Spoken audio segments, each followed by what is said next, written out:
Good afternoon. Welcome to GluTalk. And today we're really pleased to have with us Andy Bates. Hi, Andy. How are you? Hi, Rich. I'm good, and thanks for the opportunity. No probs. No probs. The sun is shining. And Andy, did you just want to do a quick introduction as your role at Node 4, but also your background as well? Yeah, sure. Thanks again. Very quickly. So, security practice director at Node 4. So, guess what? I run the security practice, which is all about our security solutions and products. I guess like to talk more about solutions than we do products. Been with Node 4 for 8 months, depending at the time when you watch the recording, of course. Prior to that, 5 years with a global not-for-profit, working with people like Interpol, Europol, ICANN, those kind of folks, just trying to fix the internet from the inside out, I guess. Always been in telecoms, always been in technology. I guess famously always done big government networks. So I think from 2000s onwards, I found myself under attack by nation state cyber criminals and those kind of things. So if you're watching this, not listening to it, I'm only 32 years old. I've clearly had a tough paper round, been on the receiving end of some of the, when we didn't all quite know how to spell phishing, and I still don't. I think I got hit with some of those. So yeah, network engineer gets into security more by necessity and survival, I guess, when the time when cyber wasn't really a phrase and CISO hadn't been invented, I think. I think that's where a lot of people come from, though, isn't it, Andy? They come from the old network side of things, and then gradually going through the estate. And I think certainly a lot of the people that I've worked with over the years have graduated that way, and gone through, it gives you a good grounding. But yeah, and obviously you've just got back from a little trip across the Atlantic. So I mean, what was the driving point for you to really take a trip? What was the life moment kind of thing? Yeah, I guess midlife crisis. So I found myself owning a 40-foot yacht, and I won't bore you with that. So it was designed to go across oceans, and I thought hit the age of 50 and I'll go and do that. COVID, like so many things, pressed the pause button and then we pressed the fast forward and play button. But yeah, I thought I've got an ocean going boat. I've been sailing, despite being from Stoke-on-Trent, which is the home of the captain of the Titanic and one of the most landlocked places in the UK. I thought, embrace your fears, kind of thing. And yeah, hit 50. Let's sail from the UK to the Caribbean. What could possibly go wrong, I guess? Amazing, 40-foot yacht as well. I mean, definitely over beers, mate. You have to tell me the story of how you got that one. So, but what It was was, completely I legal, by mean, the way. No so piracy the was involved in this conversation. yeah the so I mean, going across, I can't even imagine doing that. They probably wouldn't let me on the boat anyway, and if Billy was on the call, he'd probably say it would sink. So I'd just get that in there. But I think how do you approach the threats and the risks around traveling across the Atlantic, right? Yeah, I mean, it's a good point. So I mean, first of all, you suddenly realise, and just to talk a little bit about communications, we had a thing called HF radio, which means if you spend ages tuning it in, you could talk to other boats, 200 miles away. We had very limited satellite comms to get weather by email, and the boat was built in '93, but ocean-going satellite stuff is like dial-up modem. It makes the same noises and runs at 1200 baud and those kind of things. So Google's out the window. So Google is not your friend. And I guess we can get into this later. If you think about what happens to you with ransomware and what happens to you when you're sailing, I mean, number one, you're the captain of a ship, so no matter how small the ship is, I'm the guy who signed and spoke to people's wives to say I'm going to get us all back alive, and more importantly, because we got to back to the UK for December the 19th, back in time for Christmas. More importantly than alive, well, you know what I mean. missing Christmas and being Yeah. alive are two highly related facts. So you got this massive responsibility. So just getting your head around that. I mean, like I say, we pressed pause at 2020, so we were thinking about this for 3 years. It was naturally a drunken New Year's Eve party when somebody said, "I've always wanted to sail across the Atlantic, but don't know anybody who's got a boat." And I said, "I've got a boat. I've never found a crew to sail across the Atlantic," and we got it together.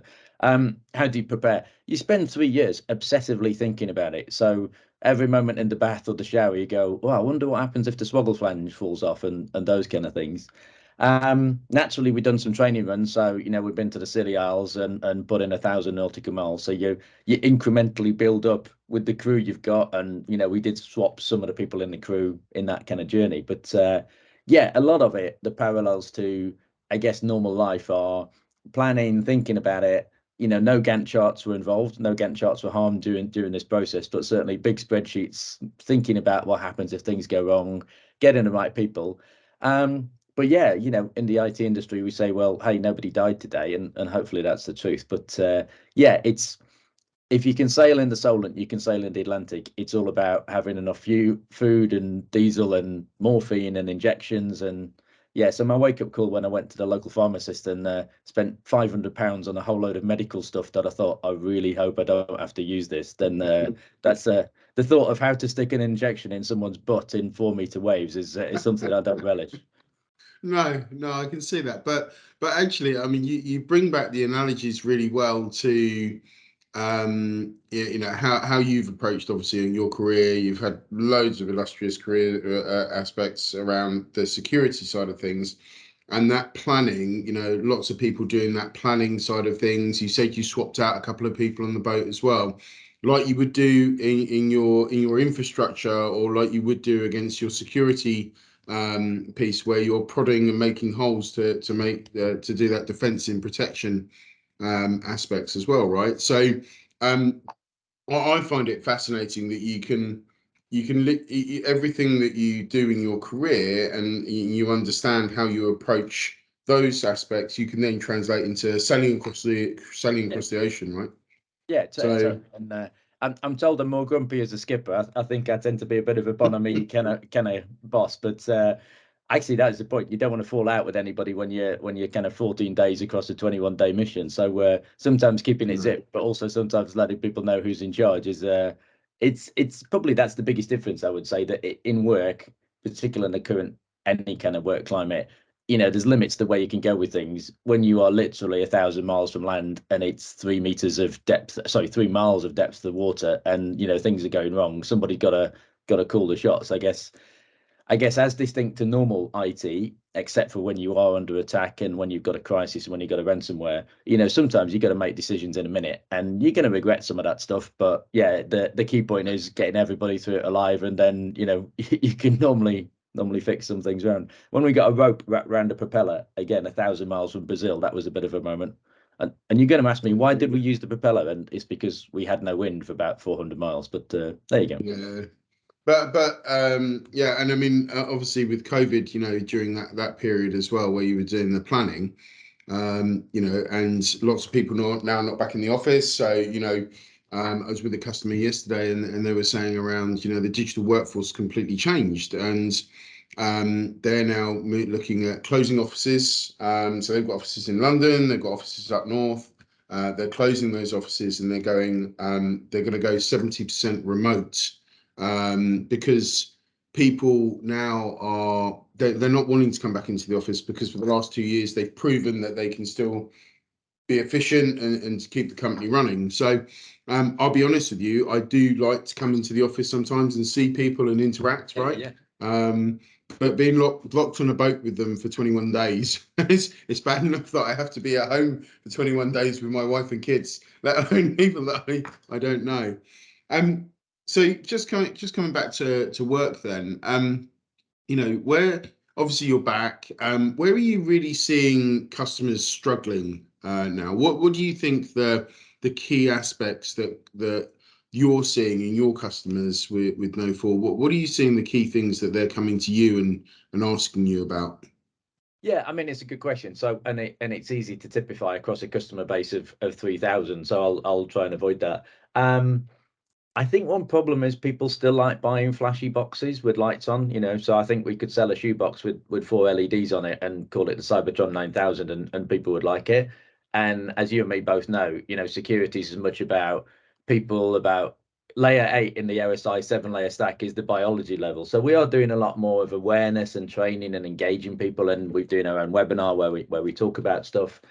Ransomware is obviously a big thing. So the CEO, so I'm seeing the board of one of our customers, big customer, fairly soon, because the CEO picks up the phone to the CIO and says, "What are we doing about ransomware?"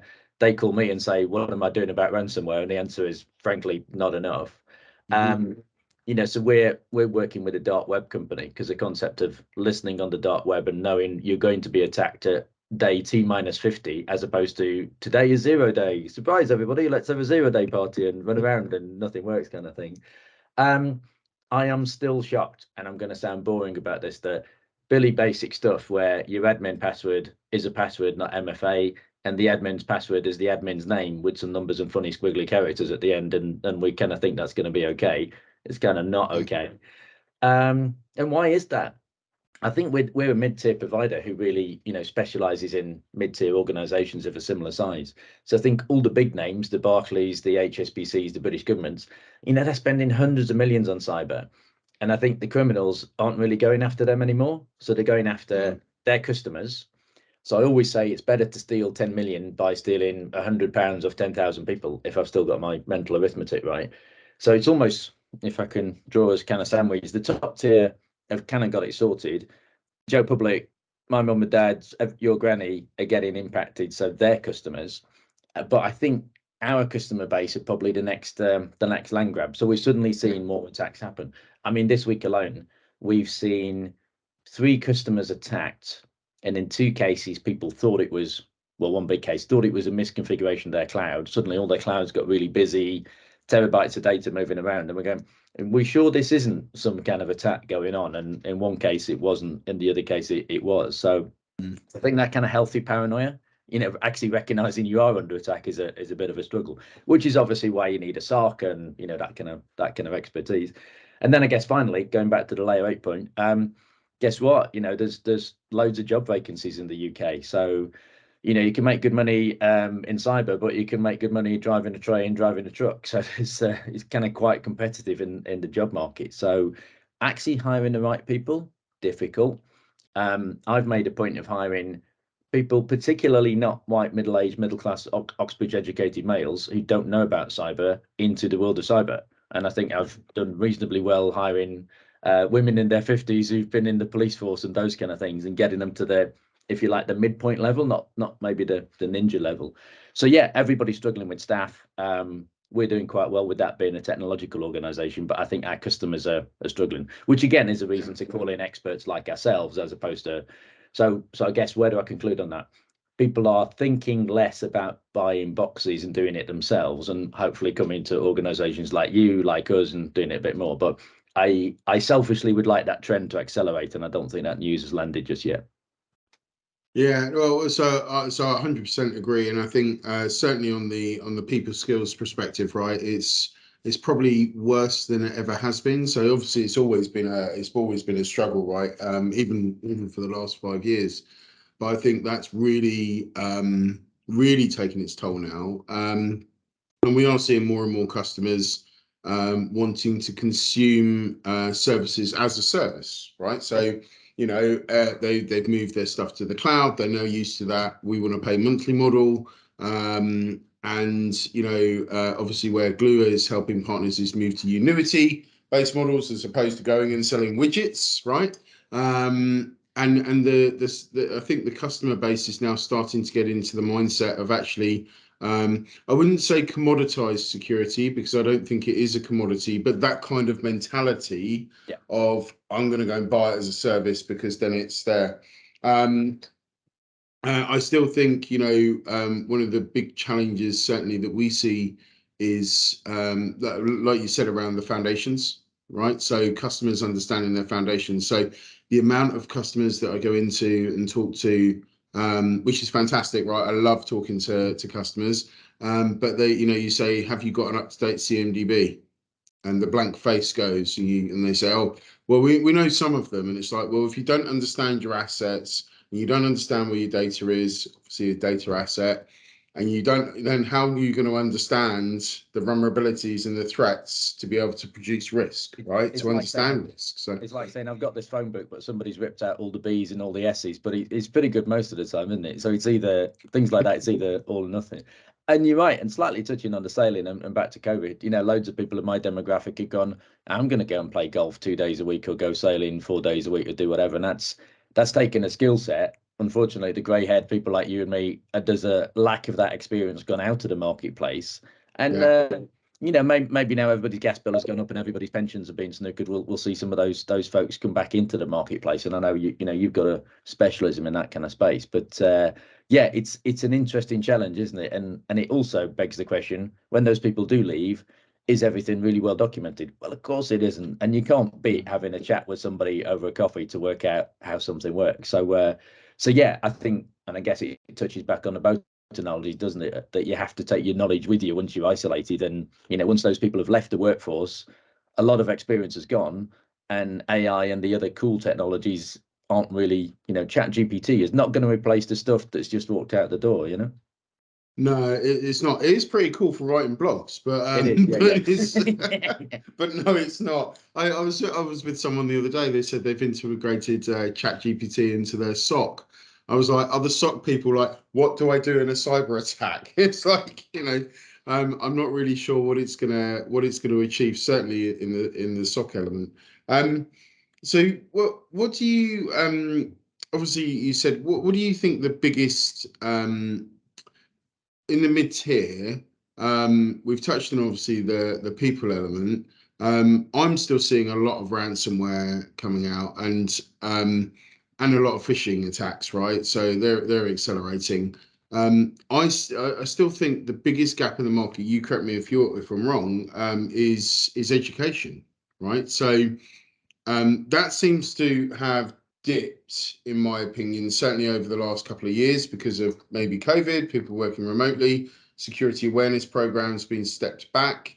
Are you seeing the same kind of thing?